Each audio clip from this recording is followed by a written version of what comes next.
from High Tales with the Lit Sisters. It's Nicole. And Marisa. Are Huh? we really introing it like that right Why now? not? I mean, Let's switch it up. it feels very, what's that, Mark Summers? Double Dare. Double Dare. That felt very Double Dare. You're about to get slimed. All right, so we are back with episode 2 of 3 for the book Fourth Wing. This is No Sarah J. Maas. This is every third chapter is a huge cliffhanger. Right. It was much easier to decide where we were going to stop these episodes because every chapter is a good stopping point. And unless Violet's in mid-fall. Yeah, that was really bogus. So I'm glad we switched that. But literally, this would be the best HBO series. It's going to be. Did you realize that? No. It's not HBO. It got picked up for it's not Hulu either. I think Prime. Really? Yeah, I'm pretty sure it's Amazon. I have Prime. No, and she's Rebecca Yarros has had interviews about it, like the casting and stuff like that. Like she said I saw a video where she said she made it very clear she didn't want them to whitewash Xaden. Good. I agree. Which this will be a really good show. There's still 2 more books. I think this is a 5-book series, at least. A promised 5-book series. It is kind of interesting that this got picked up right away and it's on book 3 and like ACOTAR hasn't gotten picked up. There were rumors that ACOTAR was going to get picked up and it was by Hulu and people like ACOTAR readers basically rioted because Hulu that needs to be HBO. It was going to be to like CW. Yeah. And that's why I don't really know how to feel about Prime. Is it even called CW anymore? Yeah, they're still cable. We just haven't had it in years. I mean, my monthly price has actually gone up, but the show quality is way better. Yes. Everything is like the old movie. school HBO. Yeah, everything's like a movie. Yeah.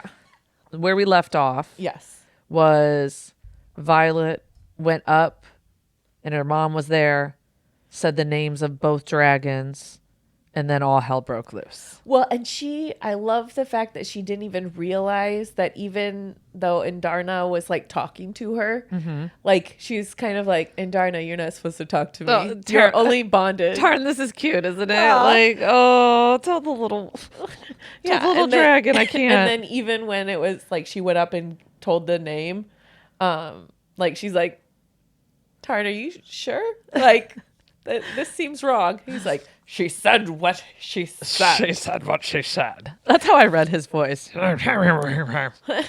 He's just like a gruffy man. He is. Yeah. In the best way possible.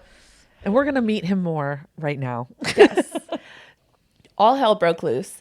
But the funny thing is, nobody but the dragons have decision rights here. So everybody's like, this can't happen. Everybody's all irate. And the dragons are like, okay, we're going to go have an adult meeting and you guys stay here. So they go to the Imperium. Kids, play among yourselves. Yes. Like, oh, you little mice, just sit here and hang out. And so we find out that it's called the Imperium. And the funny thing is, Violet in her head is all like, Professor Corey is going to love this. He This is like so his geeking out. heyday right now. He is geeking out so hard. Oh, yeah. And he was. It's like a World War II documentary for a 30-plus-year-old man. Absolutely.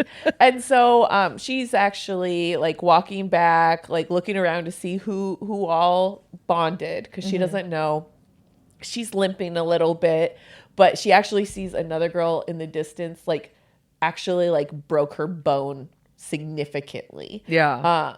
When she dismounted. And then Jack, who she whipped the knife at him in the threshing and then he ran away, like actually like is finding out he's gonna have to have surgery and she's like, no, it's okay, I don't need anything, just wrap up my foot, I'm big and tough. And he's like, surgery, what the fudge? So everything's kind of like chaos. Yeah. She sees Sawyer.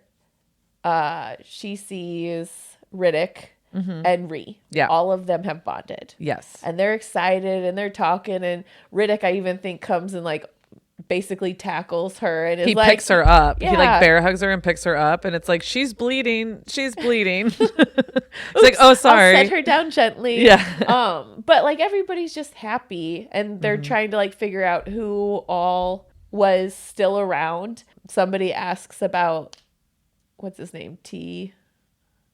I don't know. That dude, that douchebag. Yeah, that douchebag. That cut Violet's arm. Yeah, and she's like, "Oh no, Tarn took care of him."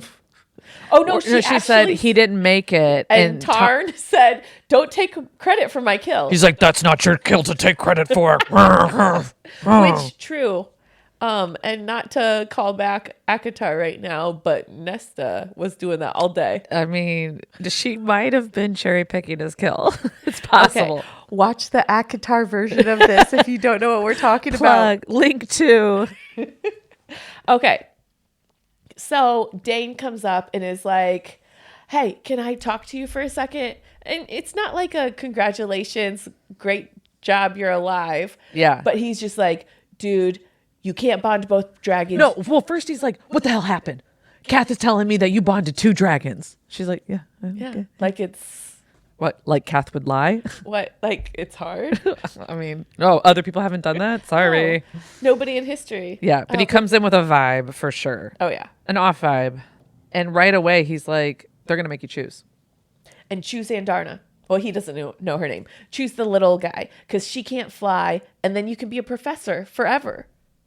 Just like Professor Corey. Bullshit fucking choice, Dain. Right away, I was like, "What the fuck was that?" Yeah. Yeah. And she's just like, "Dude, I bonded not only the biggest, baddest dragon Right. who wasn't even going to be bonded this year, but I bonded 2, and you're still telling me I can't hang." Yeah. Like how else can I prove to you that I can do this? Well, and again, what the fuck makes you think they who are going to make her choose? Yes. And why would she ever choose? She's like, "No, the dragons choose. I'm not choosing between the 2. Dain is being Dain. Yeah, he's also upset about Xaden. Like, he tells her that Taryn and Seagal are a mated pair. Yes.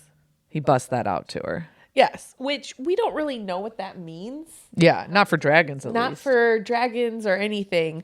But we know that it means that they're connected in Forever. some way. Yeah. And so, Dane's like, "Tell me what happened." She goes through the story, and through all of that, it wasn't like, "Holy cow, you're such a badass." Right. You defended it. You bonded. What a You defended the great story. defenseless. Yes. And also Jack's a little B word. Yeah. Yeah. Because he can't hang. But instead he's like, "What? Xaden did what?" And again, he was focused on where Xaden was and that Xaden was there. Yeah. The whole time. Yeah. Yeah. And she's like, "Dude, like he said in my story, he said he can narrate. He didn't do anything wrong. He didn't break any rules." Yeah. But Xaden actually comes over and is like, "Excuse me, what are you saying? I heard you got my name in your mouth. You need to take that name out your mouth." What are you trying to say? And Dane's like, you manipulated the threshing. And he's like, "You really gonna stand on that? You gonna go there?" The funny thing is he starts talking about you're asking the wrong question. Yeah. Who else saw this? Meaning his dragon was there and saw it and was talking to Taryn. Yeah. And so he's basically like, "I didn't do anything. My dragon saw how badass this chick was. It was like, let me save her." Yeah. And Taryn bonded with who he wanted to. Yeah. This has nothing to do with you, Dain. Right. Literally nothing. He says, "Get back in line, Atos."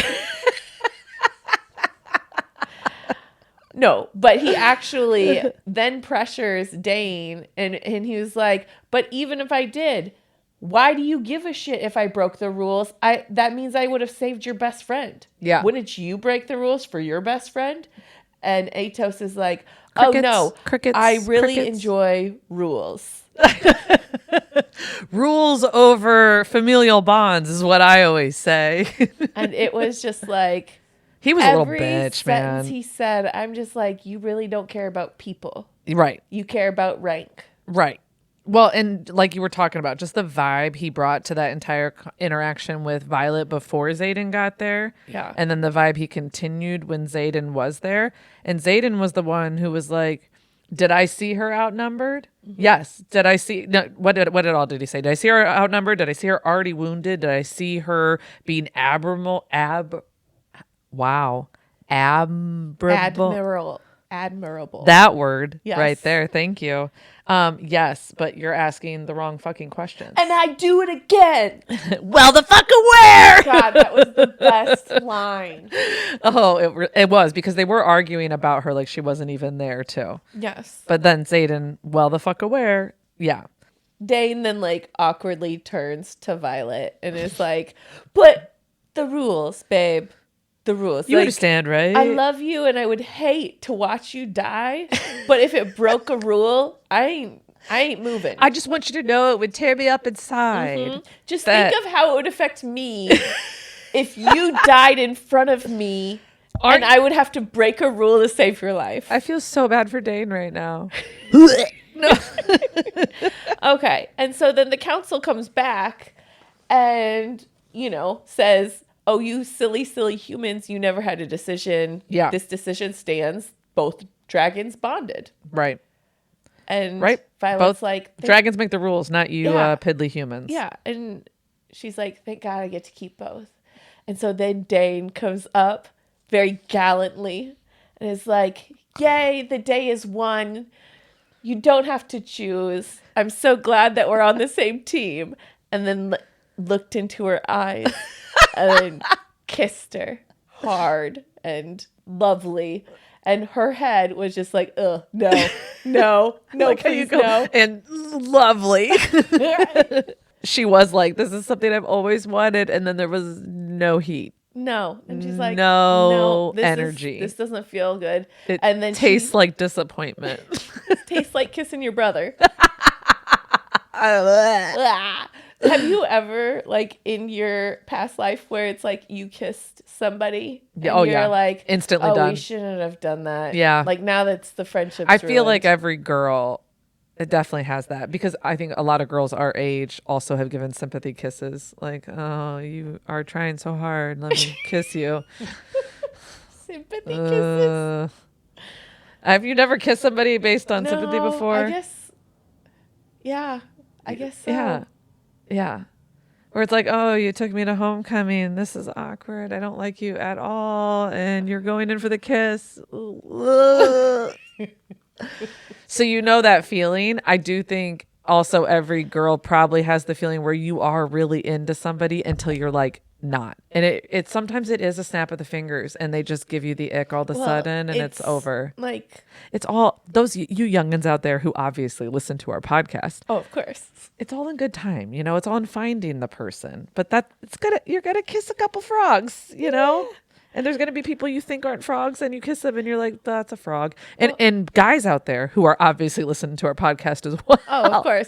Totally our dating advice. demographic. Totally our demographic. It doesn't have anything to do if the kiss is good or not. If you like the person, Sometimes it does. I'm sorry. It could be the hottest guy, and if he is a really bad kisser, like you're just chances are there's other things you also don't like about him. Is my point. I feel like I couldn't with a bad kisser. I think you can train anyone. We are talking about men. That would though. just take all the heat out. Have me having to train him. Yeah. Maybe I'm just trying to pinpoint when you would lose cushy. it. I don't think I think I've had a bad kiss before, but still been into the person and been like, okay, we can work with that. We can work with that. We can make it a little bit better. Are you able to be coached, sir? Let's work through that assessment. Oh, but one thing. Dain went back and she's like, oh, please let him not care. And he's like looking lovingly into her face. Yeah. Like that was the best kiss of his life. Yeah, he thought a mating bond like snapped into place or some shit. Like he was really like, that was what we've been waiting for all these years. All these years. We haven't been on the same broke page. a rule and now for her. Oh, Actually, no, it's not technically a rule. It's just frowned upon. So his love language is bitch, is what you're saying. Basically. He's got to mature. He's not a man yet. He's not. He's a little boy. Still a boy. Also in this, Xaden busts out to her that the unbonded, a bunch of people unbonded, less people bonded than dragons that were willing to bond. So there were some dragons out there that were like, this class sucks. I'm not bonding to any of you. Yeah. The unbonded are now, she's a huge target. Yeah. And because they think before Taryn, they can get in there and bond the most powerful dragon. And she kind of took it like, all right. He's like, you took that pretty well for realizing you have such a huge target on your back. And she's like, it's like a fucking Tuesday. Haven't you met me? Like, have you been here since? Until like the second I bonded with the person that your dragon is mated with, which means if I die, you die. You have been one of the people trying to kill me. Trying to kill me. I mean, so sounds like this is an uphill. We've been here 4 months at this point, Xaden, and you haven't seen this shit. Literally, I actually gained one person that will make sure I don't die. Xaden used to be on the I'm going to kill you side. Now he's on the I'm not going to kill you side. So this is actually a benefit to her. This is like an uphill. And so 2-0. This is better than last because Tuesday. That T guy that we don't even know his name because he's such a little bitch got torched in the field too. God, he was. This is a good day. Yeah, this is a good day. Great day. Only the unbonded want to kill her now instead of everybody. Speaking of good days, Violet and, her buds, Riddick, and Sawyer, they're all like walking to the tables. They see a table that has open spots. So like, can we pause real quick? Yeah. There's a question I've been wanting to ask you. Yeah. When you picture these four, foursome, because now I feel like now they really are a foursome. Yeah. Who do you picture? What do you picture? So you want to start with I see her as like a black woman, braids, like very muscular, fit, beautiful. Riddick. For some reason, I picture him with red curly hair. I don't even know if that's supposed to be. That's Sawyer. Oh. Sawyer has red hair. Okay. So I've been picturing Riddick like as a goofball look. So who'd you picture? So I pictured Riddick goofball, but black hair, black curly, like floppy hair. Do you remember the meme I sent you of those 3 boys, twin boys that are YouTubers, and it was like Cassian, Azrael, and whoever, like those guys, basically. I don't know what your guys' names are. You're obviously listening to our podcast as well. My apologies. And then Sawyer, who did you picture before I just told you Sawyer's a redhead? I mean, I pictured him as a fit, lanky guy. Yeah. Okay. Because as I'm going through this, I was picturing these guys a lot because we learn a lot more about their personalities and who they are. So it shifted slightly too. I feel like Riddick started as like Mr. America, like very all American, and then became like, as he got funnier, his hair got floppier and curlier. Okay, funny. Anyway, the crew is walking in. Yes, they're walking into the cafeteria and get all their food, acting normal. They find a table with 3 open seats. They're like, phew, okay, there's spots. And they're like, oh, do you mind if we sit here? And the people in the chairs are like, oh, yeah, sure. And they just thought like, oh, we'll sit down with them. And those people book it and like, oh, I'm so sorry for sitting in your spot. Yeah, they like apologized for their presence. Yeah. And so then Violet was like, well, that's weird. What's going on? And so then all of the like non-leadership 2nd and 3rd years come and just start sitting around with them, with Violet, and just like talking to her like their best friend, not like their best friends, but like their acquaintances. Like they always sit there. Yeah. Like this is normal behavior. And she's like, what's going on, guys? I don't understand. And Imogen's just like, yeah, you have the biggest, baddest dragon. You're on top now. Yeah. And she's like, and there's a power struggle the day after the threshing. And you landed on top, lady. And then she notices Mr. Jack with his surgery arm, like, and nobody will let him sit down. Like, this seat's taken. Can't sit here. By the way, that's a Forrest Gump spoiler, everybody. We are all over the place with our comparisons. Yes. Also, I will say how Violet and it was either or Violet, kind of called Imogen and Quinn out. Like, you never even knew we existed before today. Yeah. And both of them were like, you'll get this next year. It's kind of pointless before the threshing to really make any bonds because so many people die. Yeah.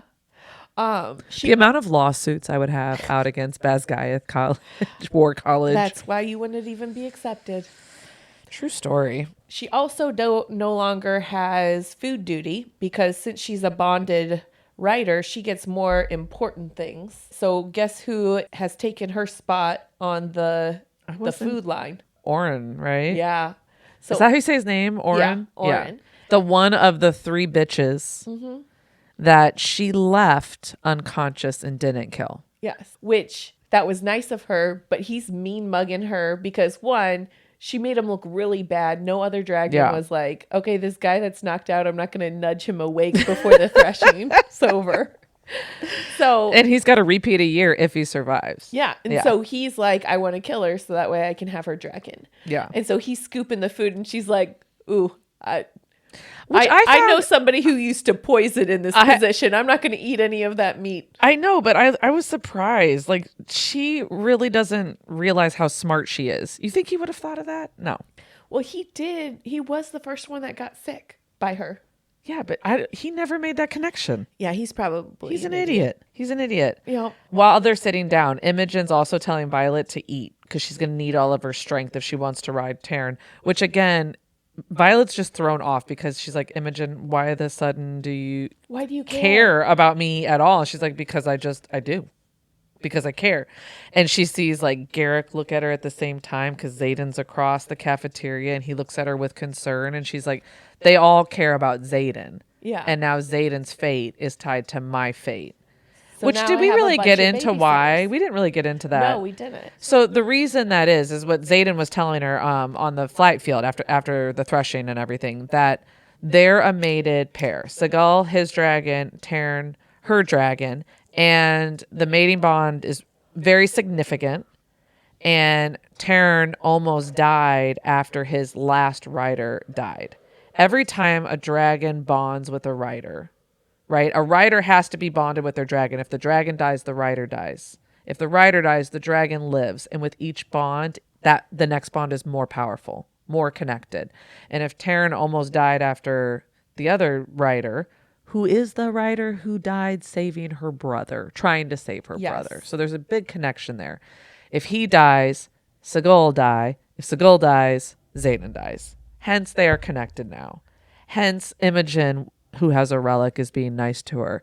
Garrick is looking at her all concerned, who also has a relic, right? Yeah. So they're all concerned because they care about him. This is a good day for her. It is a good day. She now has a lot of people who. And so while she's on a high, right? Things are going good for her. Yeah. Everything is turning. Let's Dain enters the scene. He calls her over and he's like, "Hey, I just want to talk for a minute."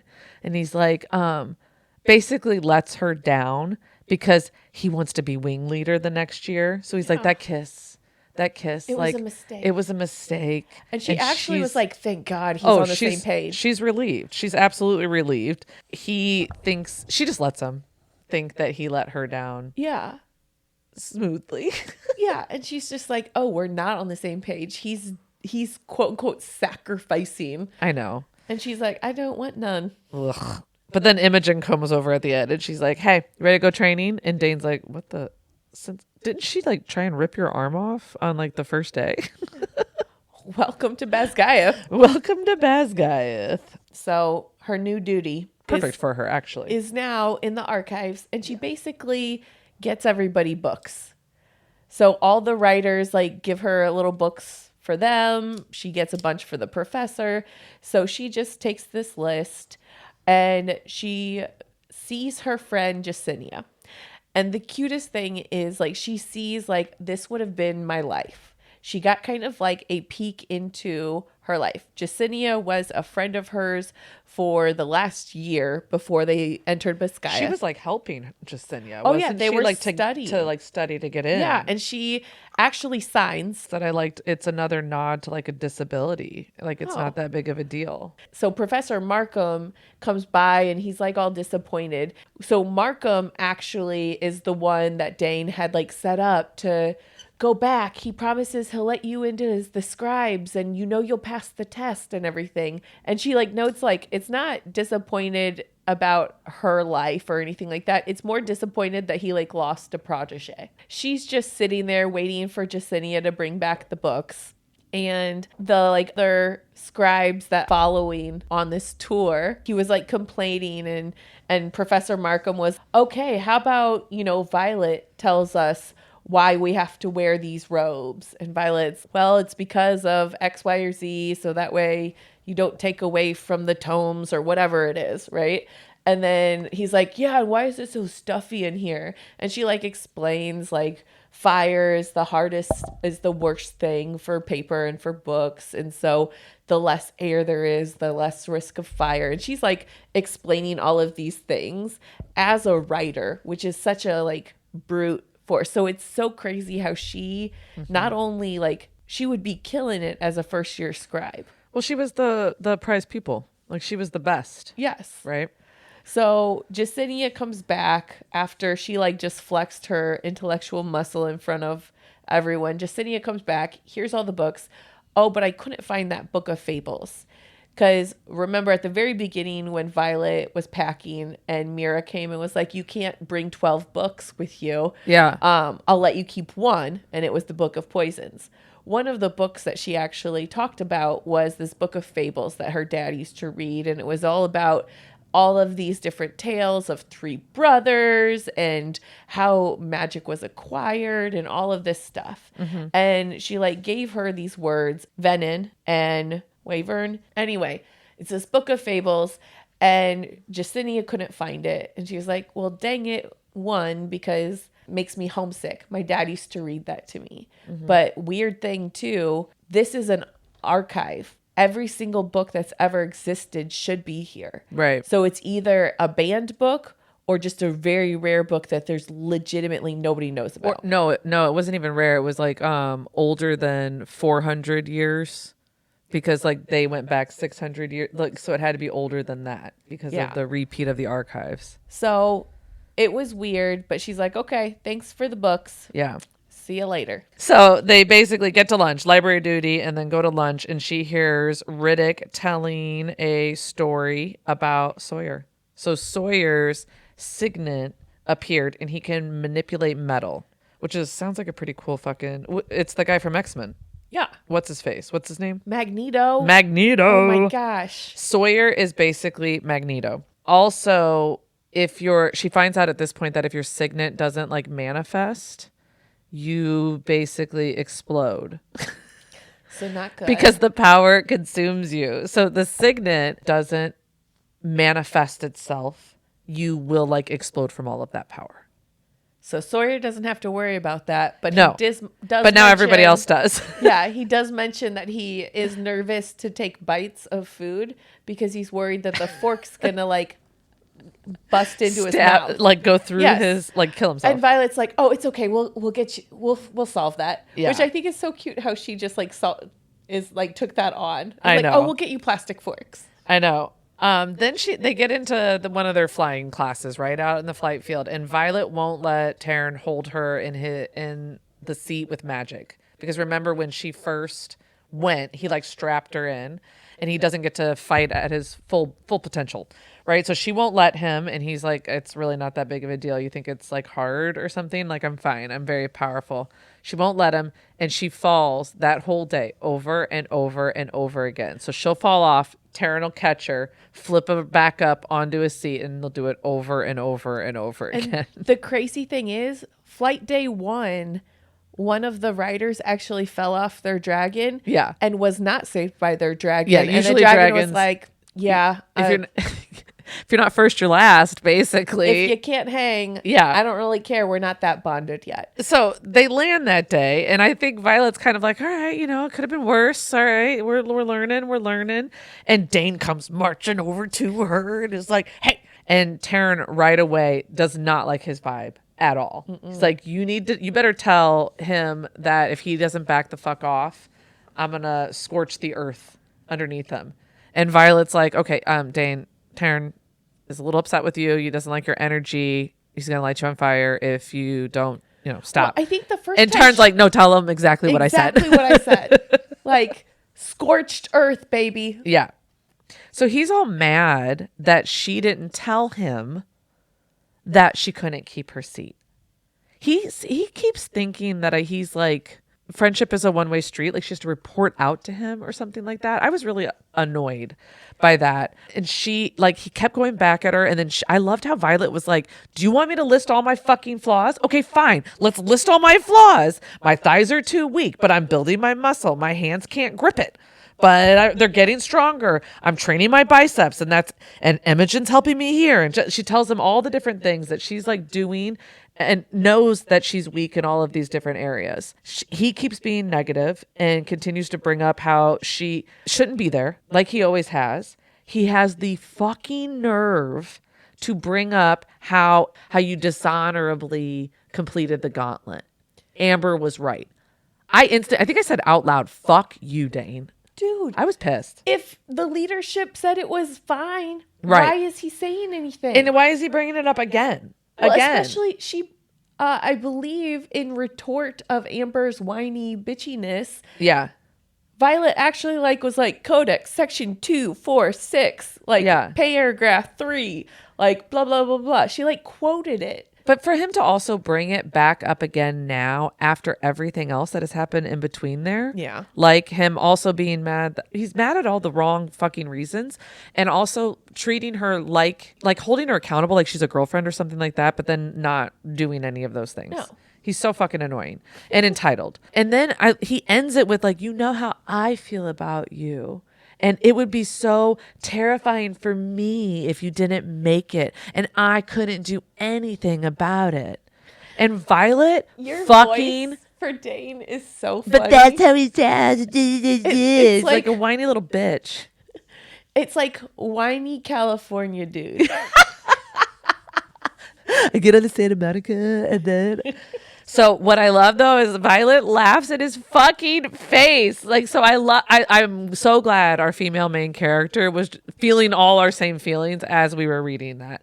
And she's like, you know what? We will never be anything more than friends, not because of your fucking rules that you've put out there because you want to be a wing leader. It's because you don't fucking believe in me at all. And even though I've survived against all odds, right? No one ever thought I would make it this far. Most people don't make it this far. Nope. If you haven't noticed, and I'm still here and on pace to be the most powerful. She doesn't say that, but that's how we feel right now, right? How were you feeling after this conversation? So I was we've talked about me and how I've ended relationships in the past by just yeah. She didn't let him down easy. She was very transparent. Yeah. With she could have just been oh yeah, you're right. Not cool. So we'll just go our separate ways. Yeah. But she was like, no, that's not what's happening here. Yeah. I loved how she put him in his place. So much balls to just say it to his face. Oh, for sure. For sure. So Violet's all pissed off and she goes over to Rhee and starts to tell her can you believe this motherfucker? And this cadet comes out screaming, make it stop, make it stop. His signet was manifesting and he was pointing to different people and saying things. And Violet was like, holy shit, he can read people's minds. Mm-hmm. And Xaden comes over to her and he's like, clear your fucking mind right now. And she's like, what are you talking about? And he's like, unless you want them told to everybody, clear your mind. And he points to and starts to say something, and Xaden kind of has some shadows come out and I think puts it over his mouth.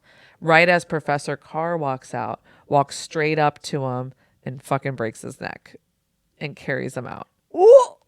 I was like, holy shit. And we find out in all of this that intrinsic is what they called it, right? Yeah. Intrinsic, where you can read minds and it's against the law. So if that's how your power manifests, you automatically it's a death sentence. Killed. But you forgot to say what he pointed at Dain and said. Will Violet ever like me? Why can't she just tell that? He was whining in his own fucking head. I forgot about that. Yes. I was like, oh boy. And he even said, holy shit, he's reading my mind. And then Violet was like, Oh no, how embarrassing for Dain that now everybody knows that. I mean, fuck. And then she starts You a reciting bitch. dragon history. She does, because Xaden's like, lock it up. Lock it up. Okay, so a lot of stuff has happened. Yeah. Again, that's why every like third chapter is a huge cliffhanger. Right. Because that all just happened. No 100 pages in this bitch. No. No last 100 pages. So she's like, phew, I'm going to bed. She starts dreaming and having this wonderful dream. And she hears the grumpy old Taryn in her head saying, wake up. If you want to live, wake up. And she's like, okay, fine. And she wakes up and there are multiple unbonded cadets in her room. 4 men, 3 women. Yeah, and she sees somebody run away and she's like, that can't be true. But she's like, okay. Luckily, Mira told her, always sleep in your dragon scales. Yeah. So she has that on, but she's like, I'm not like equipped for this at all. And so she starts fighting them and she is doing really, really well. And Taryn's like, just hold on. Just hold on. He's almost there. And she's like, in her head, like, he's giving her advice too. Oh, yeah. He's like, stop throwing your blades. Stop doing this. Yeah, because she is very good at throwing the blades, but she also never aims to kill. She didn't. So no. she like would incapacitate, just like she did Jack. She hit took someone out in the the ligaments. knee. Hit someone. Yeah, Yeah, ligaments. she knows exactly where to hit them to incapacitate them, but not kill them. Right. She also knows where to kill them, but she won't do it. So she's fighting. She gets put in a position where Oren is behind her. His hand is around her, and he has the knife to her neck. And Taryn's just like, hold on, hold on. And in her ear, Oren whispers, now your dragon is mine. And Violet hears in her head Andarna say, mine, Yeah. mine. And she realizes that everything is paused. Right. But her. She actually sees Xaden had just opened the door and was right there. And she like talks about like not only how hot he is right now. Every time she sees him, she It's talks just like, about how oh hot my he is. Gosh. But And like, how stupid she is for being attracted to him. yes, but like she sees like this, like the anger in his face and the shadows coming from him, and so she like slowly moves down where she's like under Xaden but away from the knife, and then Andarna like pops back, unpauses time, Yeah. and Xaden like looks confused for a second, and then he looks at everybody. He's like, "You're all effing dead." He said fucking. He said, you're all fucking dead. Don't disgrace Xaden by saying Fair. effing. Fair. But holy cow. And then he does. He like, I love how Oren is like, never mind. I didn't mean and to. he's like, I mean, don't you think this was a good idea? She's "You weak. really She's think-" weak. And Xaden is like, doesn't matter. You think that yeah, now he threw his knife down. surrendering is going to save you? Nope. And he just takes his like knight power and just kills everyone Yeah. instantly. Cuts him off. Violet should have killed him in the field, but just killed you in the field. Yeah. But she was merciful. Yeah. That is not something I suffer from. Yeah, and it's so funny because he uses that as like, that's not a area of opportunity for me. Yeah. Like I kill willingly. So then all of a sudden, Garrick and Bodhi like come running up. Yeah. Oh, what happened? Oh, I guess we're on body duty. Yeah, and Xaden's like, yup. And so Xaden actually says, we have to see if you're okay. And she's just like sitting there like, I'm fine. And he's like, I know you're not. Yeah. I'm not an idiot. You have to trust me.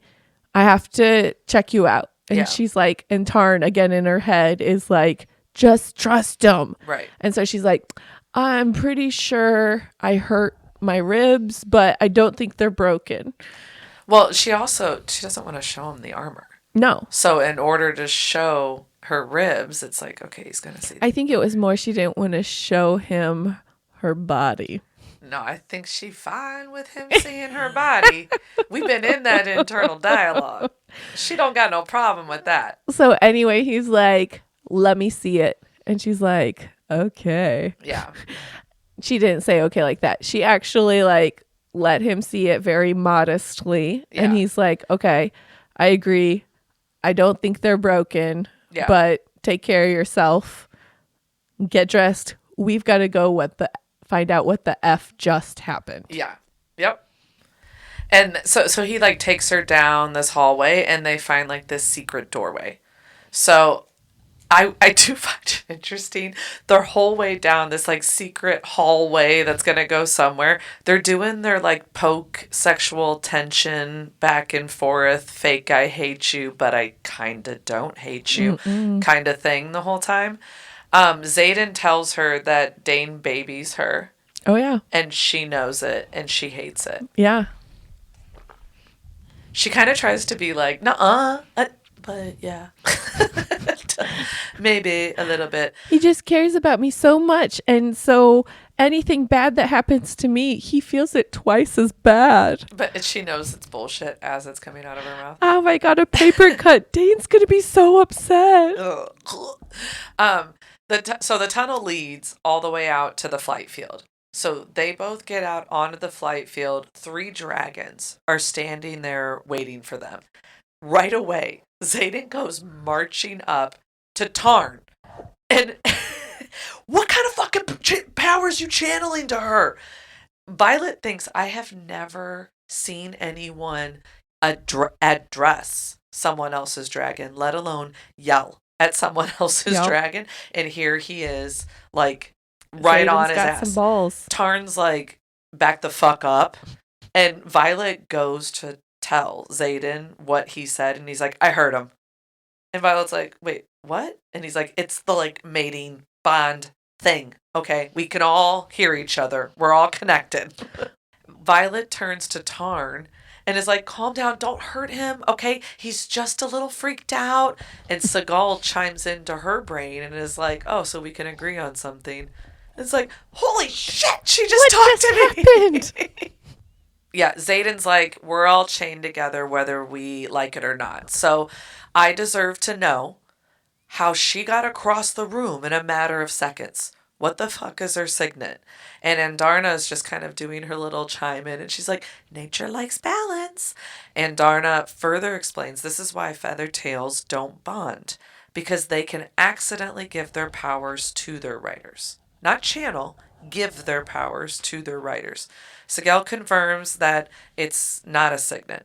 Right? Signets are a combination of the dragon's power and the rider's ability to channel, and it reflects like who you are. Like it's a very special, personal, honestly, thing between the two. And Andarna gave her gift directly to Violet because she's still a feather tail. That's how they said it. So she's a quote unquote hatchling. She's Andarna did not like that word for it, by the way. No, she said, so you're telling me she's a hatchling? And she's like, I'm not a hatchling. But she's like, I'm only 2 years old. She's only 2. And Xaden's like, is she your kid? And they're like, did you have a kid and not tell me? All this time? And they're like, no. Her parents died before she hatched. Xaden and Violet kind of come to the realization together that if leadership knew riders could take gifts from hatchlings, they would be hunted. And so they're both like, we can't tell anyone. No. And Tarn and Seagal are like, yeah, you won't tell no one. Yeah, or else. Or else. So for now, Violet can stop time, but if she takes too much, she could kill both of them. And you know what? Violet goes, I would never. You know I would never. And Andarna looks at her and says, that's why I picked you. Yeah. I knew you wouldn't. She knew. She knew what's up. She knew she wanted. So now that it's all out in the open, that if one dies, all die. Yeah. Xaden is going to up the amount of protection. And she got a Secret Service staff. He has made it very clear that he does not want to take personal responsibility to have to sleep in her room. Right. So they actually, the next day, obviously she has throat bruises. Yeah. From getting beat up. Yeah. She's still breathing hard. Her ribs are bruised. Rubes. Her boobs are bobs. And she is like waiting in her little line at the very beginning of the day. They're reading off the dead. It's called formation. Yeah. Which is the normal route. There just happens to be like 7 people added to the list. And because she now trusts Xaden, she actually told Xaden the name of that 7th person. Yeah. And she was like, nobody's going to believe me. The one that left. The one she that recognized. left. Yeah. That also explains how somebody got in her room. Right. So she's standing in formation. Dain, the squad leader, is in front of her. And remember, they had gotten in a tiff, so they haven't talked. Right. And he like looks behind her to like catch a glance and sees the bruises around her neck. Mm-hmm. And his eyes go wide and is like, what happened? And she's just like, put your head forward, sir. She was like, you're not going to believe me anyway. Yeah. Yeah.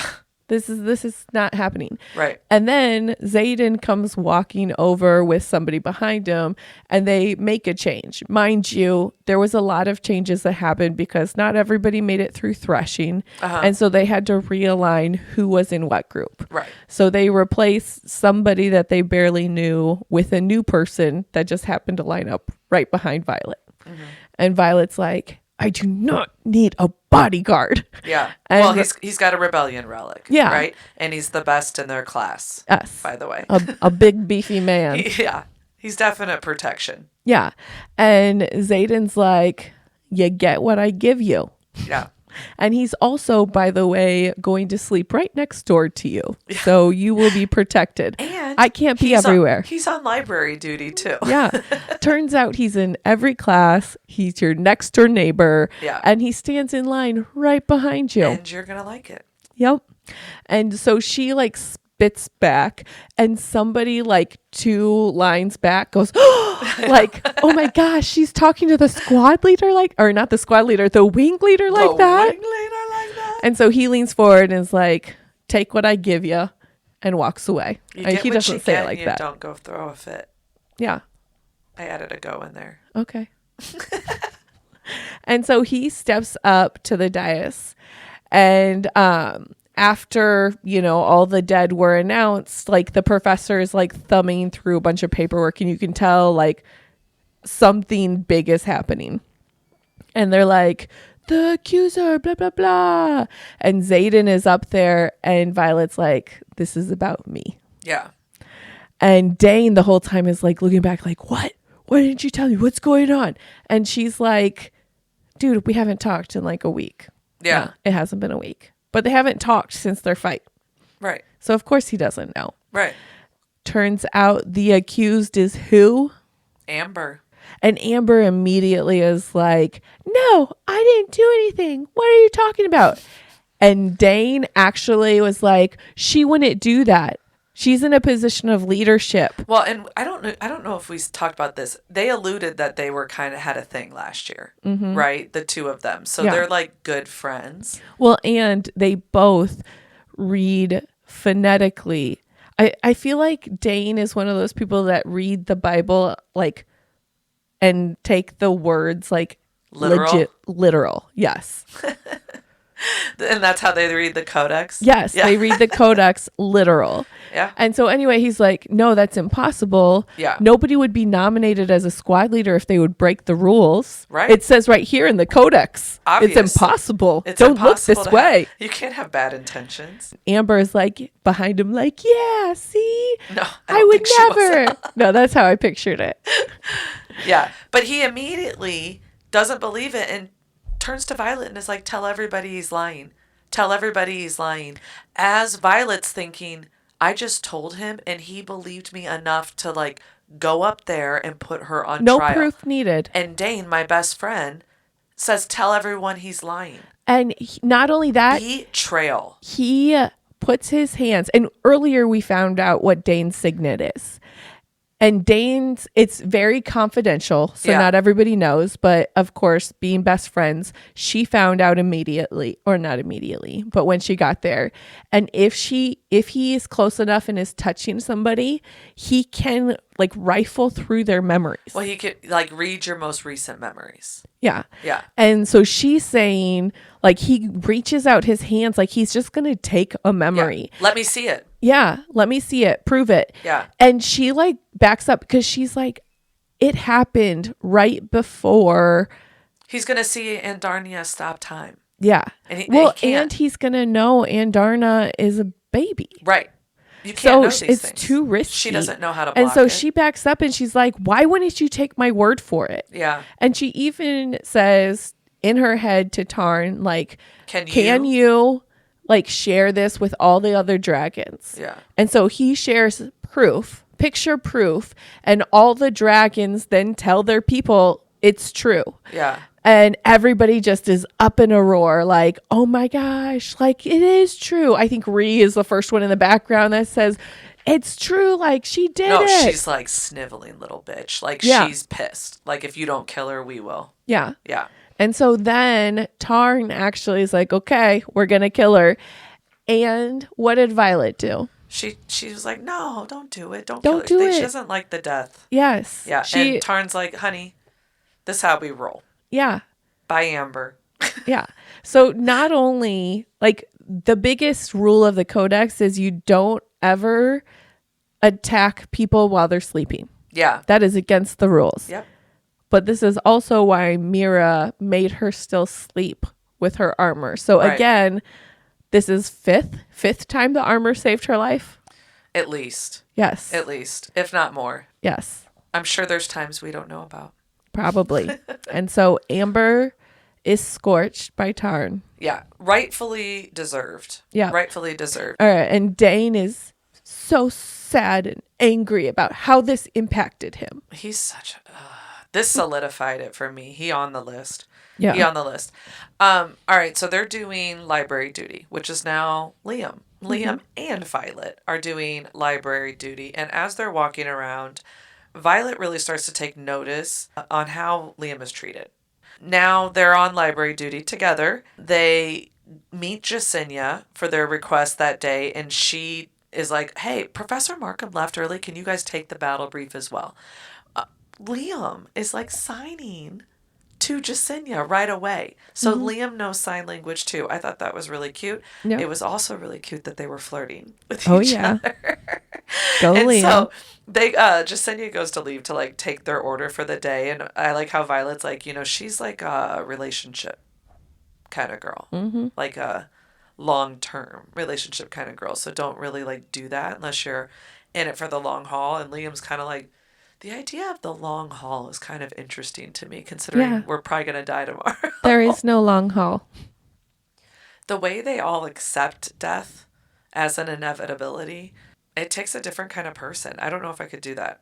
In that, I thought Liam was really cute when he brings up, like, as she's just talking and what she's talking about, how brings up that she trained as a scribe and agrees with Xaden that her skills would have been wasted there, talking about like her dagger skills and everything like that. And so it's like, oh, he's talking about her and her skills. Well, and she's not used to this validation that she's actually getting by because of her skills. Yeah. Dain keeps pushing you're so lucky you got to the next level. Right. But you broke the rules. That's why. Yeah. You barely made it. And here he's like, damn, she's doing good. People she doesn't know and who actually are supposed to hate her are actually seeing her, which is interesting. So in this conversation back from library duty, she finds out Liam and Xaden were fostered at the same estate after their parents were executed, which is weird to Violet because she's like, why didn't you just go with your dad? Your mom was the one that was part of the rebellion and executed. And Liam's like, you can't stay with someone who was executed on the same day as your mother. And she's like, wait, I didn't see your father's name on the death roll. And he's like, because no, he was executed at his house in front of his kids before his estate was given to a loyalist. Dramatic pause, as it should be, which was Violet checked as like very robotic, have to say that, you know, type of thing. So basically, all of the archives that she's ever read has only said the people who were rebels were killed. Right. What Part we of just the rebellion. found out was even if you didn't know that your spouse was a rebel and you weren't part of the rebellion, you still got killed. And 'Cause then you your could have kids known. taken away. Yep.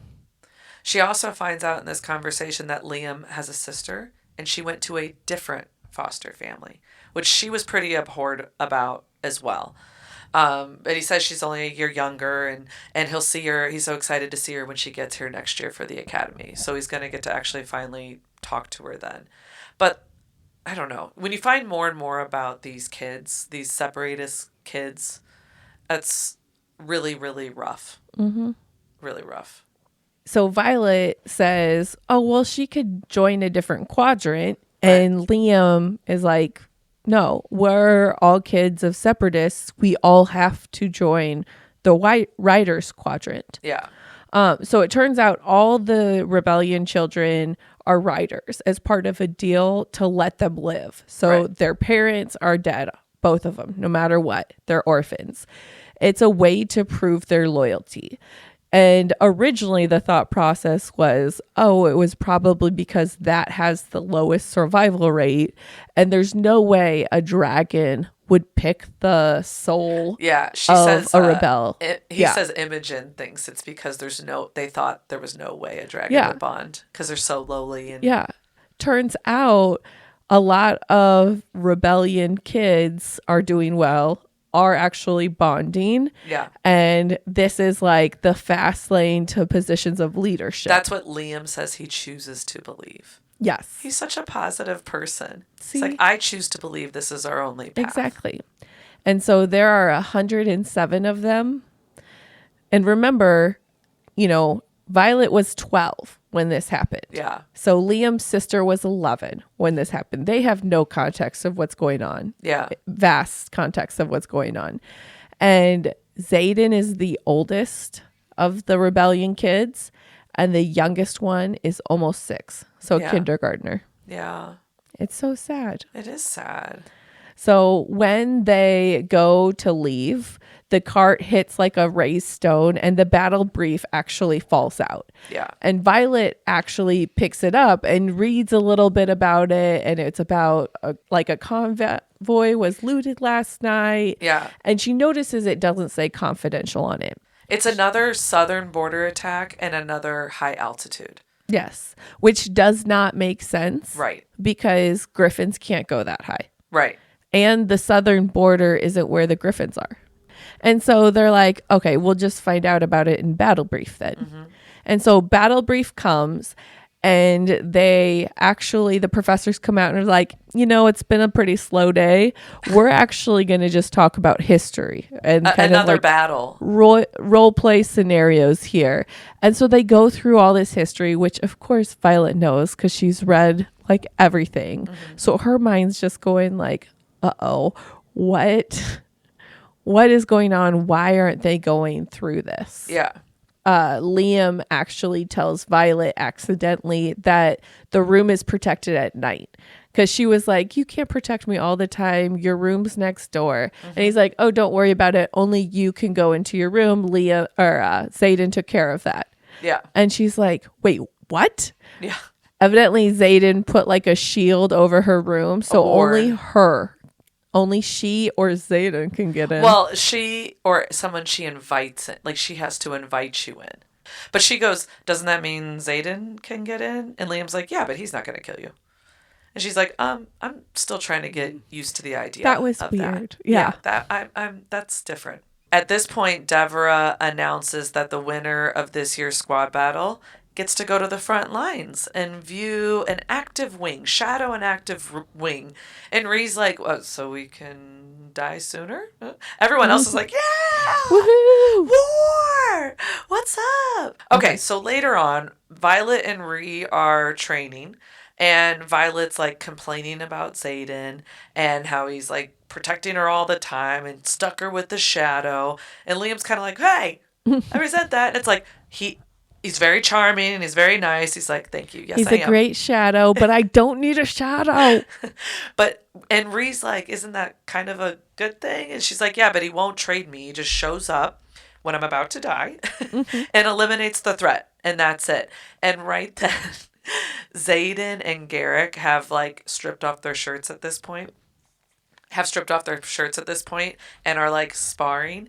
And they both kind of stop and stare at him. She notes his dragon relic that takes up like his whole back and thinks about his body on hers. And they're all stop and watch. And Liam's like, stop objectifying my wing leader. And Rhee's like, is that what we're doing? And Violet's like, yeah, I think that's what we're doing. That's actually. Exactly what's happening here. And Rhee's like, we could be watching for technique, you know?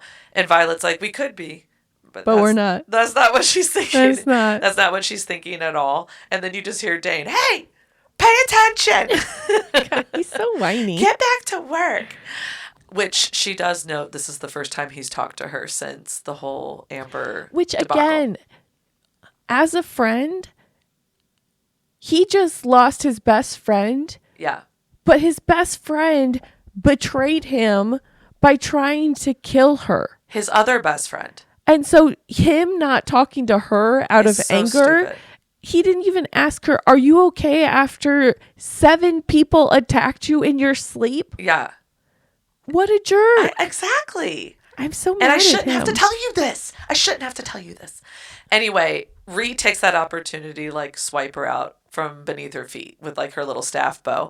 And Jack Barlow starts fucking talking shit. Of course.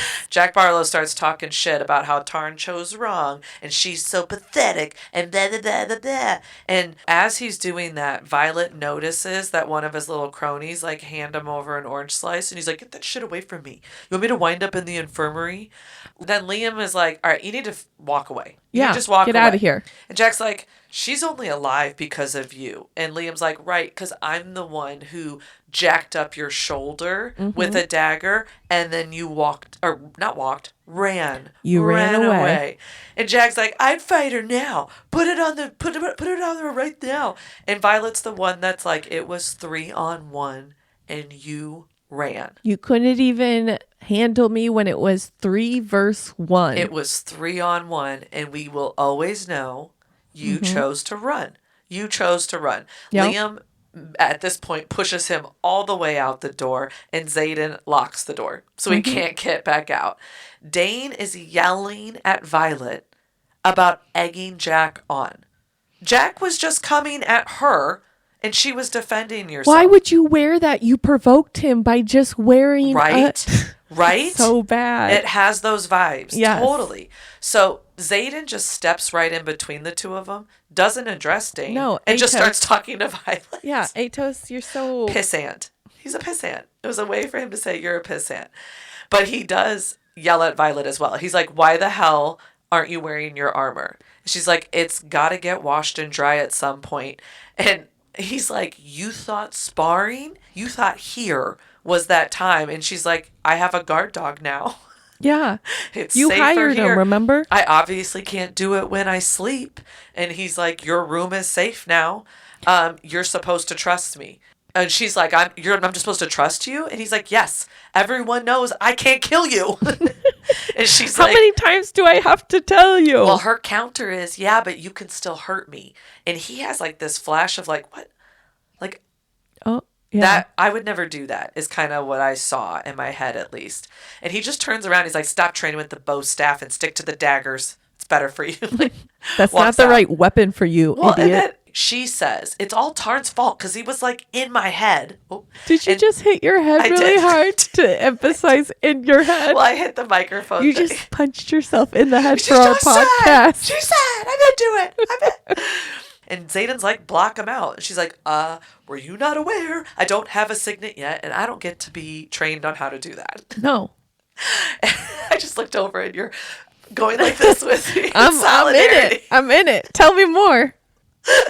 So I don't get to, and he's like, I'm annoyingly aware of everything about you. Mm-hmm. I got goosebumpy chills when he said that.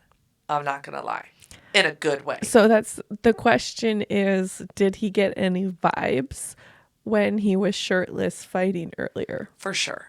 All right. So at this point, Dane's like, hey, I think you should leave her alone now, bro. Like, that's enough. And Xaden, he goes, you pick the best or the oddest times to defend her and the most convenient times not to. Dagger, just good. Mic drop. Right? And walk. Right. And everything, I feel like Xaden, when he like puts Atos in his place, I feel like are things that would make Violet be like, huh. Yes. They're actual simple observations. Yeah. But it through a perspective of, oh, I always thought that was my fault. Right. Yeah. Right. Validation. A validation lens for her. When Xaden walks away, she does notice a bunch of little scars, like within his relic on his back. Tarn then says in her head, she's ready. She controlled her anger. She's ready. And Darnia's like, she's ready. She's ready. She's ready. So later in the room. So again, Violet is alone in her room. Picture it. She is asleep. This time she does not get woken up by 7 people trying to kill her. Right. This time she gets woken up by a large sexual urge. And she's like, well, she initially doesn't know it's a large sexual urge. No, she initially it's like energy racing down her spine that somewhat turns her on.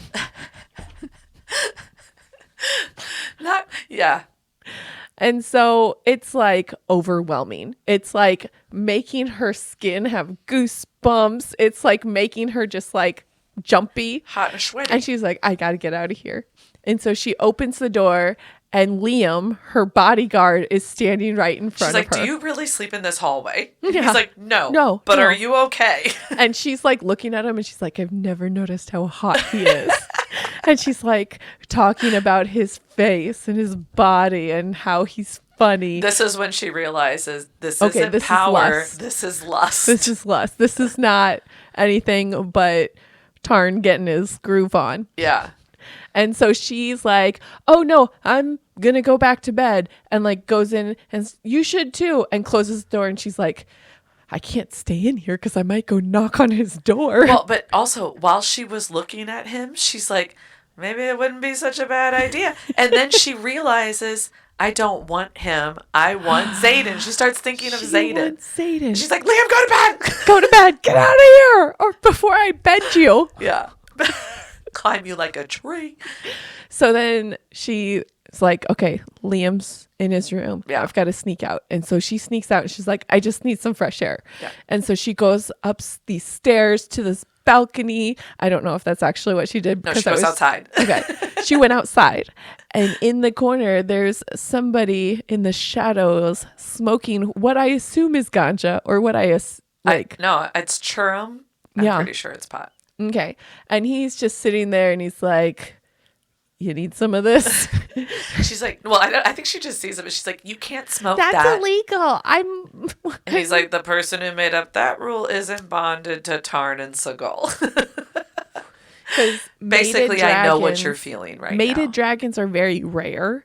Yeah. But their mating bond is stronger than anything in history. True. Violet is literally on fire. Mm-hmm. And Xaden's like, you're going to need to learn how to shield him or you're going to do a lot of things you're going to regret. I'm speaking from experience. Yeah, I've been there. You're going to wind up in someone's bed that you don't want to be. And she kind of says, yeah, I'm really afraid to see Liam again. And Xaden's like, what? What? Huh? Care to comment? And she's like, no. Don't worry. He's in bed. Your bed? He's in your bed. Again, fake I hate you back and forth, right? Yeah. So she's like... I read that more as tear. Oh. Excuse me. This is just very intense right now. I'm so verklempt. Xaden's like, they didn't block it. So it is really intense right now. Yeah. Let me show you how to block it. And he's like, okay, find a place that feels like home to you.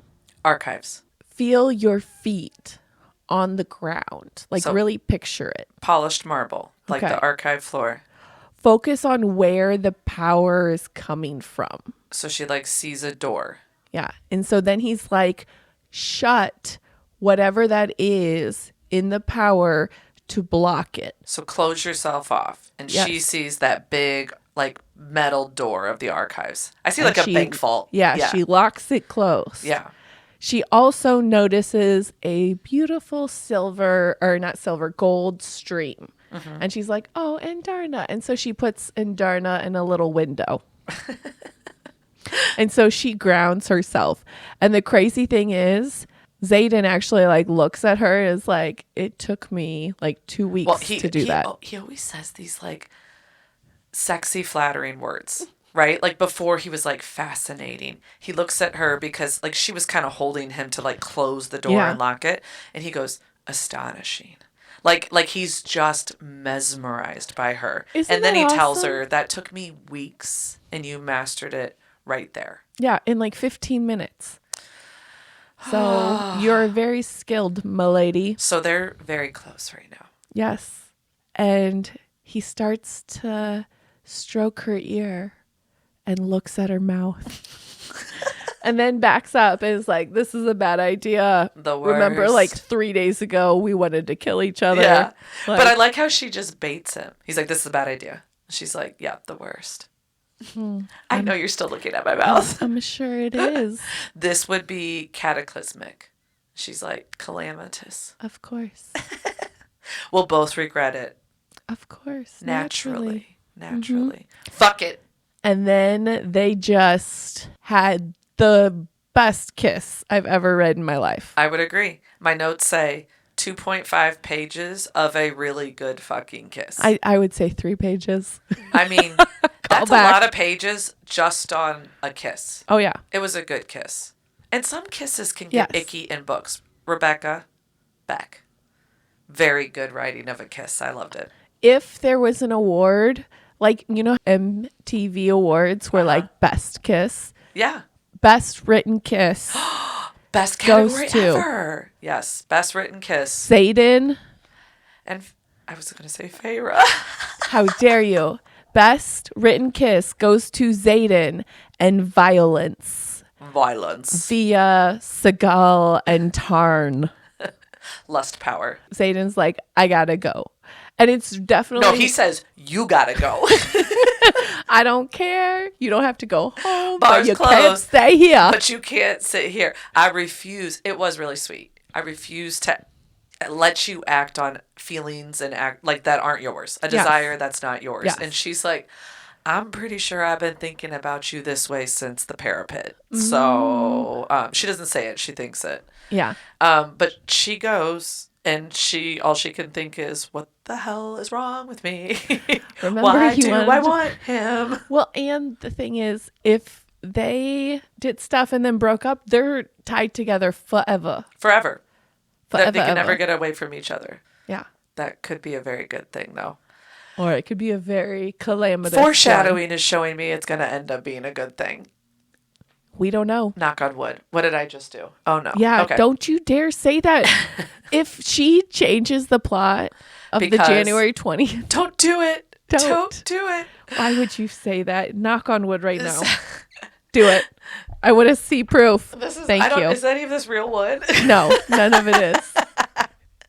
Oh, the hardwood floors. No, you got to walk over to the bare hardwood. It's going to mess up the mic. We can't do it.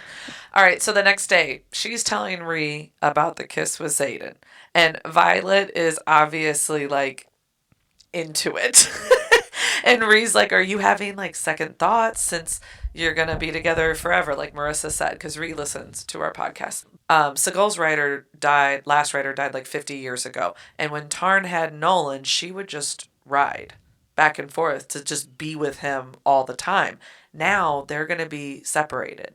Yeah. So it's usually mated dragons bond with writers that are like the same age. Mm-hmm. How are they going to do this? And Violet's just kind of saying out loud, like, we're not going to be able to be apart for more than a couple of days. I assume I'll be flying to meet Xaden since he's like the most powerful writer. And Rhee's like, for now. Yeah. He's the most powerful for now. Right away, I think I said out loud, love her. Love her. Oh my gosh. Hey, baby girl, you have 2 dragons and your biggest dragon is bigger than his dragon. Right. Exactly.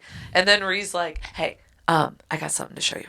Go sit over there and look at that book And then Ree goes behind her and the book disappears and she turns around. Violet turns around and Ree's holding it. So Ree can summon now too.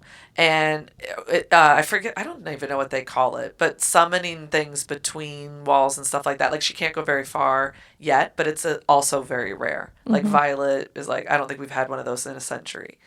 Very good for her. Good placement. They get to formation. And Dain confronts Violet about Tarn. Of course he does. Of course What he about does. now? What happened to Violet that he's upset? What could it possibly be? Because it impacted him. Exactly. Jesus. Same story, different day. About Tarn showing the memory of Amber with, like, sharing that with everyone, and she refused to show him. So, nailed it. Yep. Nailed it, Marissa. She didn't look at her notes or anything. And then he also asks, why didn't you come find me after the attack? His main point is he's hurt. Violet doesn't give a fuck. And she says, you didn't ask to touch me. You just went to touch me. And he's actually surprised he didn't ask. Yeah, he's like, of course I did. And I'll be honest with you. This is the point where I'm like, he touches her all the time. He touches her face all the time. Yes. How many times has he taken a memory? Right. That's exactly what I was trying to like go back. I'm like, do I need to reread to kind of figure out? But Dain brings up Xaden was there and Violet trusts him more than she trusts Dain. And Violet's thinking, oh, do I? Yeah, I'm pretty sure I do. She brushes it off as a Tarn Seagal connection. It's like, you just don't understand Maid of Dragons. That's just the way it is. Violet says she understands he wants to keep her safe, but he's keeping her from growing. And this is when he's like, the writer's quadrant strips you down and tells you what you are to your core. And she's like, yeah, I'm a writer. Mm-hmm. Tarn agrees and Darna agrees. You keep looking for ways to tell me I don't belong here. You're cramping my style. You need to step the fuck off. I feel like at this point, he's just jabbing for what... He's like throwing spaghetti noodles at the wall to see what'll stick. Yeah. So those two strategies didn't work. She shuts it down. She doesn't listen to it now. So now he's got to throw out there, there's more about Xaden that you don't know. And she's like, okay, I don't fucking care. You don't have the security clearance for it. Yes, you don't have the security clearance. And I keep these secrets for a reason, right? He has secrets. He has reasons to never forgive your mother. Fuck off, Dain. I can't stand him. So Violet is doing her same old, same old. She knows like Jack is going to be able to challenge her. So she sneaks out. And mind you, ever since challenges started again, Jack is like, I challenge Violet. And he hasn't got assigned, right? And so she just knows, eventually I'm going to have to face him. And she finds out, okay, tomorrow is the day. That's when I'm going to face him. Yeah, she knows. So she actually... She knows. Excuse me. By the way, I hope you caught a little bit of that. I don't do that. You don't. I don't. And that was a good one. She's starting to talk to Liam. And she says, Liam, I need to know if you're my bodyguard. Is this a job? Or are we friends? Right. Because Liam's kind of folded into the Ree, Sawyer, Riddick. He's part of the crew now. Yeah. He is. And he is funny and nice. And he's not like a brute security guard, right? Because I got something to tell you. What? And I got to know. Yeah. Are we friends? Or and are like, which one do you prioritize? Right. And he's like, I don't really like the fact that you're asking, but I would say we're friends. Well, he asked some questions first. Yeah. Is this going to hurt you? And she's like, no. And he's like, then we're friends. Yeah. Be good. Basically, your safety is my number one priority, but okay. Yes. And so she says, Jack is going to face me today, and I need you not to step in. Yeah. And he's like, wait, what? No, Xaden can stop it. Well, I think, and she says he can't tell Xaden because he'll put a stop to it. And exactly. Yeah. But Ree's across the gym in her own challenge. Yes, because she knew all of her friends would try to stop it. Right. So she's across there. Riddick had just gotten done. And so Liam's Riddick like, and Liam, let me break my promise. Exactly. And she's like, okay, he's not going to get all the way there and back by the time this thing's over. So fine, go break your promise. Liam looks over at Riddick and is like, Don't let her die. No, Like, he said, be me. Guard her like I would. And Riddick goes, 6 inches taller and built like a bull. Cool. Yeah, got it. got it. Because Got he's so it. funny. So Tarn is like in Violet's brain during this fight and is like coaching her through different moves. Actually, I kind of hear it more as like an old man saying, like, you're doing it wrong. Right. No, I agree. Yeah. And she's like, come on, man. Can I have some positive reinforcement? I'm trying my best. I'm doing my best here. And so they're fighting. Jack starts actually using his power. Yeah. And so all she knows is happening is it like feels like the life is coming out of her. Draining her, yeah. Yeah. And the teacher sees it and tells him to stop. Like Riddick says stop. Like this Riddick is breaking the rules. Mm-hmm. But Jack is legitimately just trying to kill her. Mm-hmm. And so finally she takes this vial that was in her hand and she shoves it in Jack's face. Yeah. And so she is like breaks a tooth with this punch in the face with this vial. Jack steps back and just starts coughing and like hacking up this vial. And as she's falling and like about to pass out, she looks at Riddick, I think it was, that was catching her. Yeah. And says, oranges. He's allergic to oranges. He's allergic and to she oranges. Passes out. Brilliant. Yes. She probably could have used that a little bit earlier before she passed out and almost died. I think she was using it as a last resort. Like Yeah. she was going to try. Yeah. Yeah. But then she had to use her brain. Right. Fair. Brilliant. Brilliant. So she wakes up. A win's a win. She wakes up. Yeah. And who's sitting next to her in the hospital waiting for her to wake up? Xaden. And he's just like flipping a dagger around and is like, oranges? You turned oranges into a weapon, Violence? Yeah, she do it. And I do it again. Oh my God. I think he's my favorite boyfriend. Yes. Not quite boyfriend, but. Xaden also said, by the way, first of all, quote, quote, you idiot. You telling Riddick as you were passing out oranges saved Jack's life. And he's like right down the hall now. Yeah. So this is why do you keep sparing all these people? Because now he's like a foot away and you just made my security job harder. Yeah. And he's mad at her that she didn't tell him that she knew. Yeah. And she's like, used it against him, right? You told me poisoning everybody wasn't going to help me on the field. Yeah. If you come save me every time I'm a real threat, that's not going to work. And he's like, you didn't think that like I would die too? Mm-hmm. FYI. And then Violet was like, well, when could I have told you you've been avoiding me since the kiss? Boom. Called it out. Called a spite. He's like, so the kiss was a mistake. I'm so mean. I was like, what? We if we got involved would be a mistake. Agreed. Violet tries to talk about it, but Xaden refuses. Yeah, he's just like, there's no point. Then he's mad. He's like, I'm taking over. And she's like, taking over what? He's like, staying away didn't work, so I'm taking over everything when it comes to you. You're gonna train with me. Boot camp starts eat now. with me. Mm-hmm. You're gonna sleep with... No, he won't do that. No, he won't. He tells her fighting style is good, and she's quick, and the daggers are not designed for her body type. And He gives her this Turish dagger. He has this Turish dagger, and she looks at it, and remember, she like balances it. And it's perfect. On her hand, right? Mm-hmm. And because we've watched Game of Thrones and all of that stuff, we know that means it's perfectly balanced. Yeah.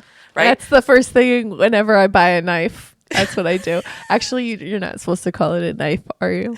Dagger. You keep calling it a knife, too. Whenever I buy a dagger, I balance it on my finger to make sure it's quality. When I buy my mega swords, I also No, that's not how you handle a mega sword. Now I know you're lying. Liar. But she basically is like, I can't accept them. We have to win them in challenges. And Xaden's like, I just pictured him like bowing and be like, exactly. And like doing the like two fingers like, come here. They're all over my body. Come get them, baby. And boy, does she. And then they talk sexy. My notes literally say, they talk sexy shit to each other as they spar.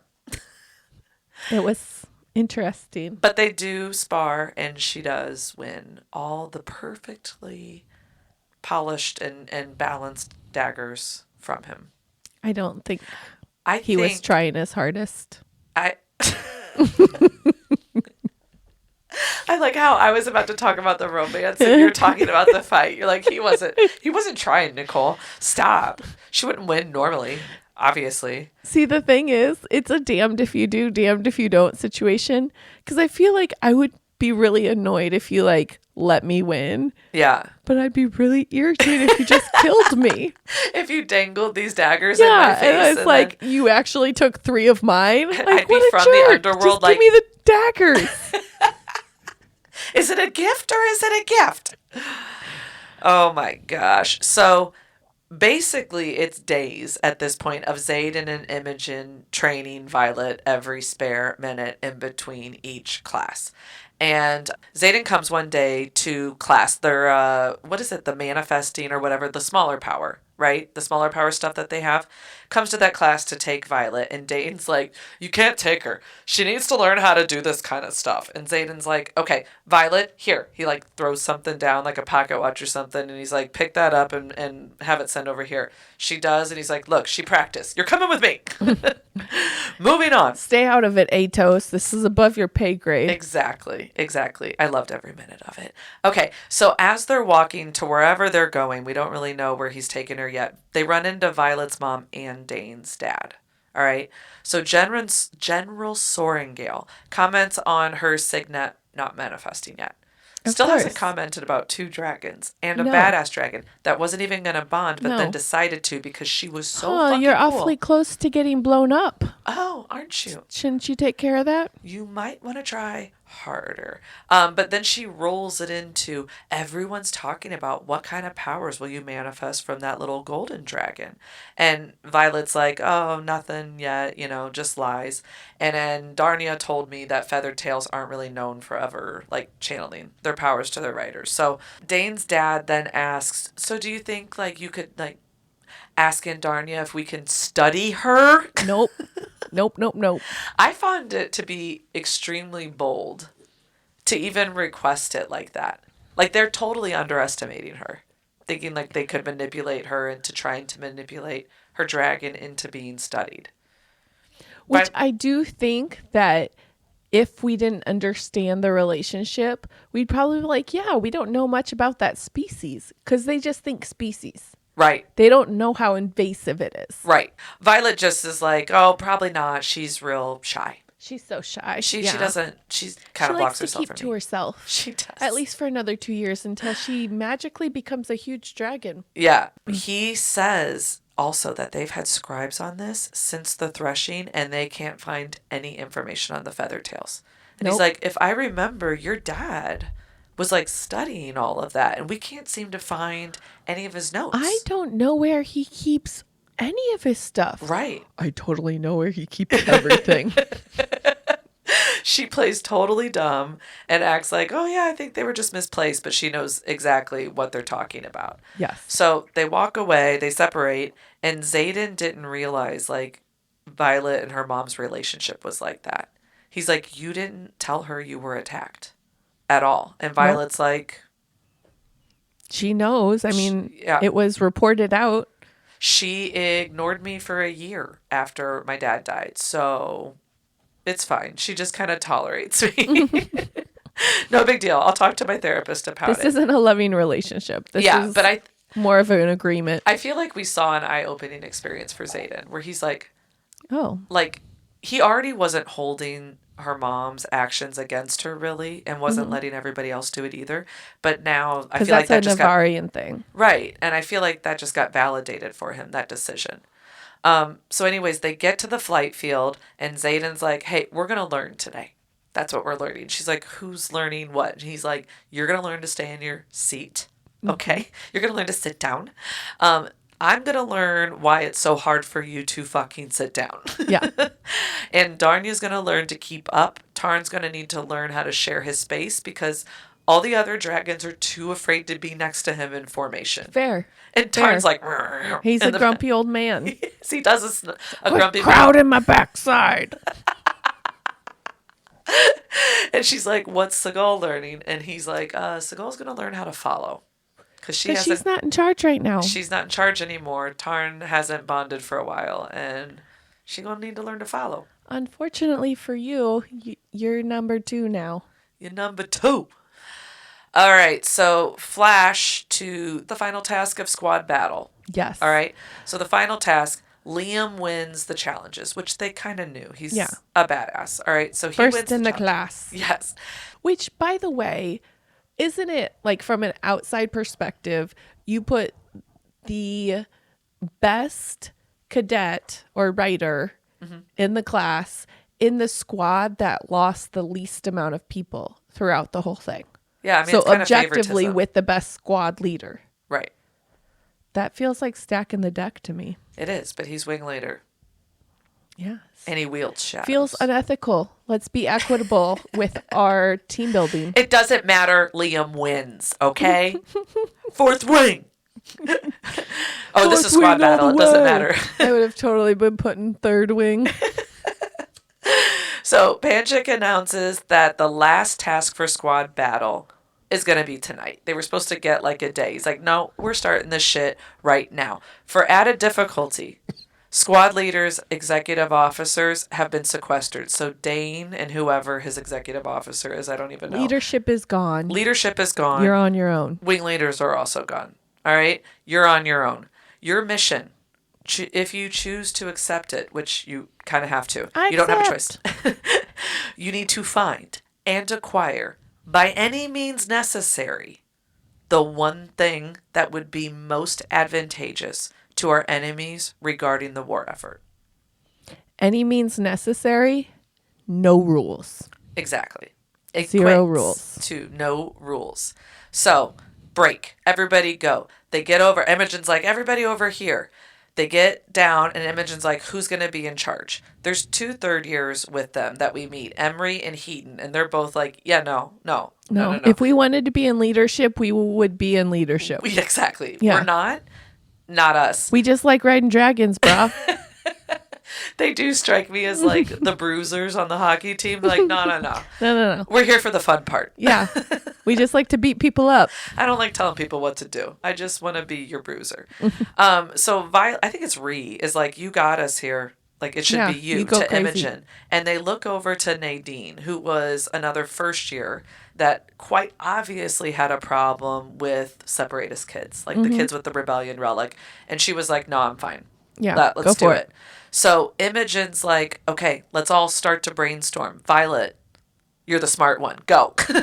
And Violet's like, all right, let's start going through people's powers. Riddick can wield ice. Ree can retrieve. Sawyer can manipulate metal. Imogen, what can you do? And she's like, I can wipe recent memories. That's a good skill to have. That's pretty impressive. We're going to use that. Heaton, what can you do? I can breathe underwater. Interesting. Not helping. Okay. Emery. Okay. Emery, what can you do? Control wind. Ooh, that's probably going to help us. Quinn, what can you do? Astral project. Game changer.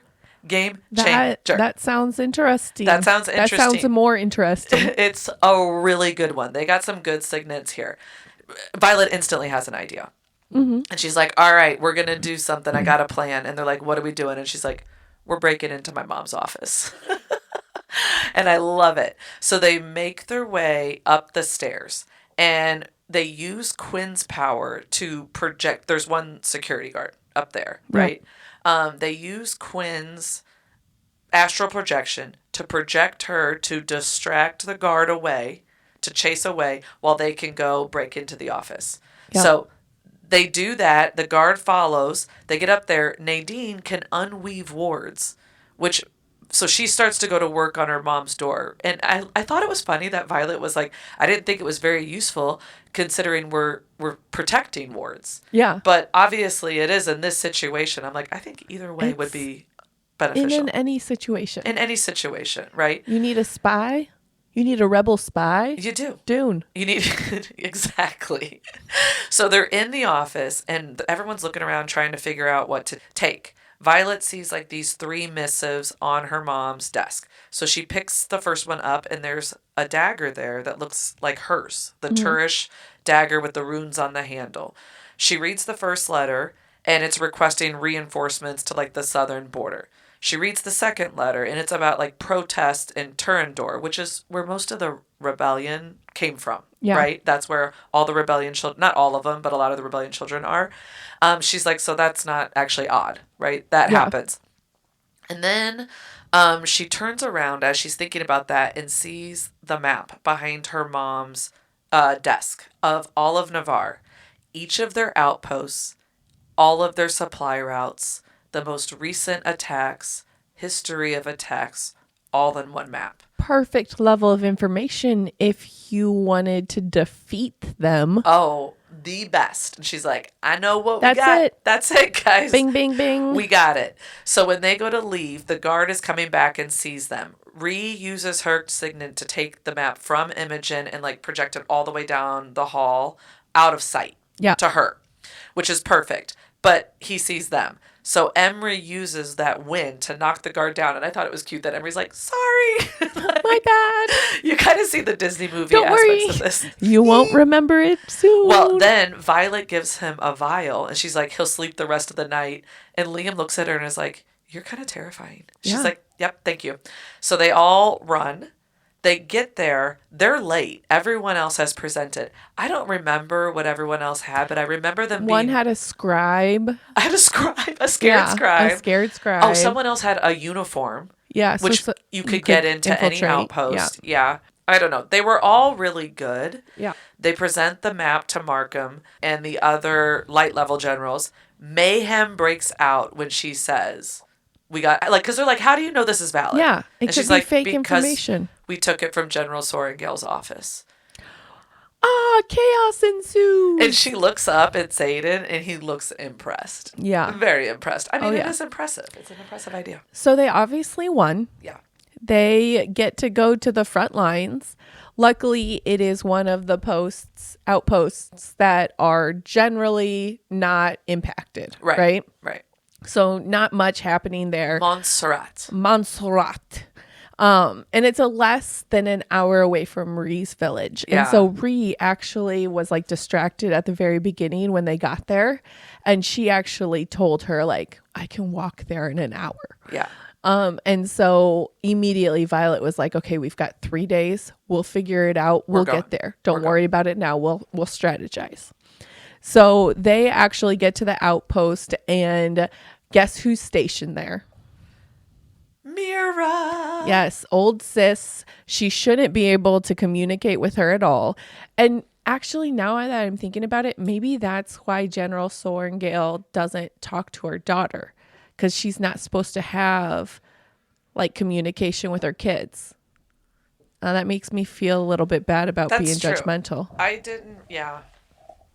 And But we're anyway. moms. We should know. It's always blamed on us anyway. Yeah. Well, I mean, she was already a meh mom. Let's keep it real. A lot of it's deserved. She didn't talk to her for a year after her father died. So okay. But anyway, so Mira's there. Violet didn't know before that she was there. They're so happy that each other are all right. And they joke about how, yay, neither one of us are only children. But what I love about that is, I think it was Riddick or someone was like, Sorengales are weird. And then Dain was like, you have no idea. And it was the first like nice exchange that they've had in a long time. Like it was in the olden days. Yeah. Like a friend. Huh. Yeah. You can tell that Mira was noticing some of the tiffs between the two. I mean, big sister always knows Marisa. Yeah. So anyway, they're doing tours. They're learning about the front lines. But that night, Ree and Violet actually plan to escape because Mira actually was supposed to be out on patrol. Escape is a little bit of a strong word. Okay. So they're like sneaking out and they're trying to be quiet. And before they get to the like end of the road, Mira steps out and is like, hey, where are you going? Boo, bitches.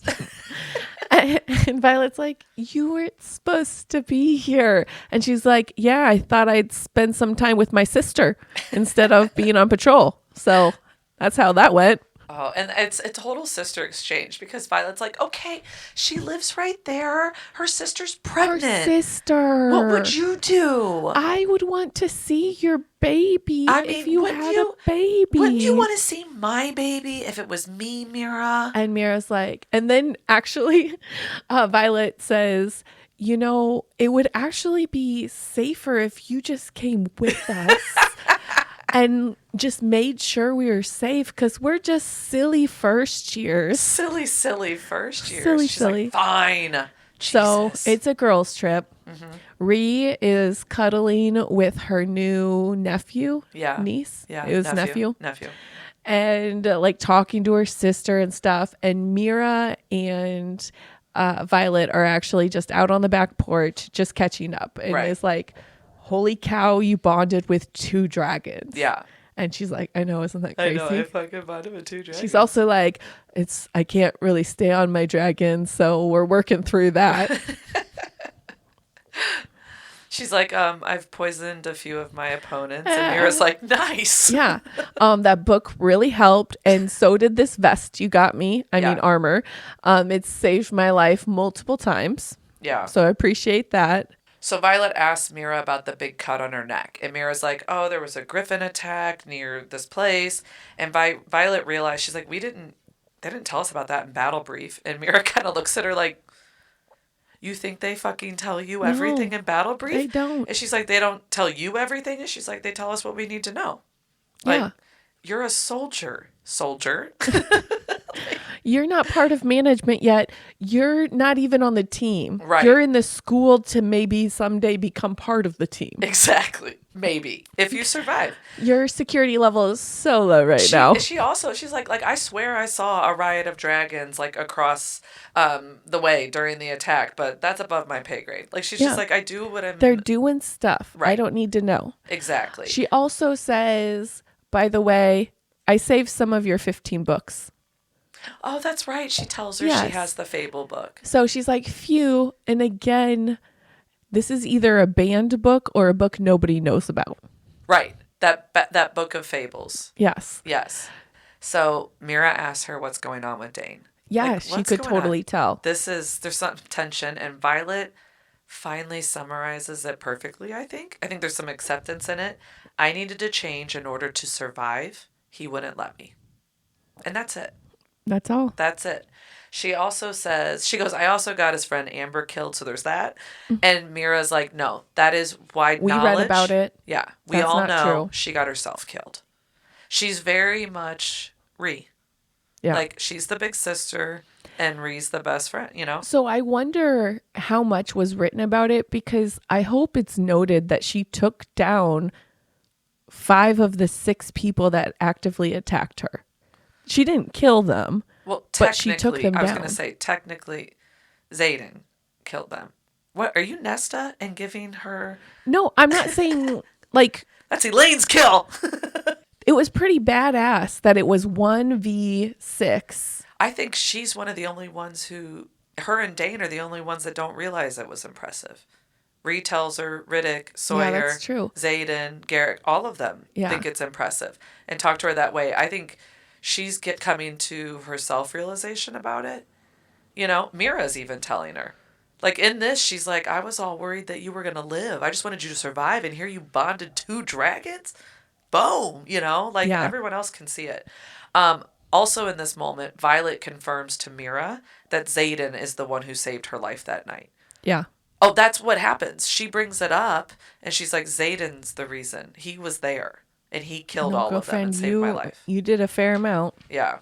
I don't know. Like, they're talking about the dragons and the mating bond. How much do you know about it? She's just trying to get the information from Mira. Mm-hmm. And she's like, how long can mated dragons go without being near each other?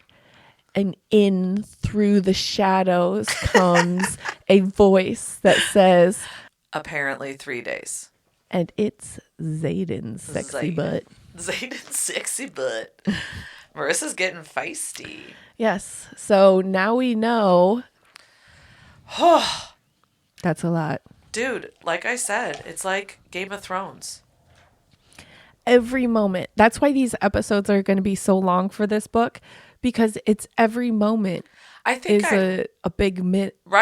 Right. And I think I kind of like, tell us in the comments, but I think I kind of like, even if they're like 2 hours a piece, it's good chunks to talk about at least. Yeah. But the hard part about this book is there is so much context in the verbal banter back and forth between friends, between Xaden, between all of that. Like, there's so much to pick up on. Well, because we don't know, like, are the separatist kids doing anything? Yeah. Like, is there animosity? Like, there's so much politics in the school in and of itself. Right. Well, and you can tell there's so much we don't know. Yeah. It's about so it's to you open read up. into everything. You do. And then you hear her entire like internal dialogue reading into it, which makes you see her perspective, right? His possible perspective, but then also you're reading into it, so you have a perspective. Well, you're like, because I get to see both y'all's perspectives. So I understand. I understand at a high level. Okay, one thing that I did want to talk about is there are scenes that they redo in the Xaden's new chapters. Those aren't just the audiobook version. You know that those were just released. Like, so everyone's talking about it right now before Onyx Storm. They're kind of like to help us. So maybe I don't bring it up here. Maybe you and I listen to it, and then we have like a mini episode before Onyx Storm. I love talk it. about that. Yes. Because it's really fun to listen to. And honestly, I think we listen and do it. Do it right away. Yeah. Yeah. Okay. Because then we can practice for Onyx Storm. Because you guys, that's what we're going to do for Onyx Storm. We're going to do a weekend away. We're going to listen to the parts of the book together, raw, and then record the episode. Yes. All in one weekend. All in one weekend. I'm really excited for that. I am too. It might suck for all of you guys, but we're going to have a blast. We're going to figure it out. Okay, I'm going to ask you one question and then we can close this one up. Between how this whole book so far. Yes. We're about to enter the last third, right? Yes. What's your favorite part so far? Ooh.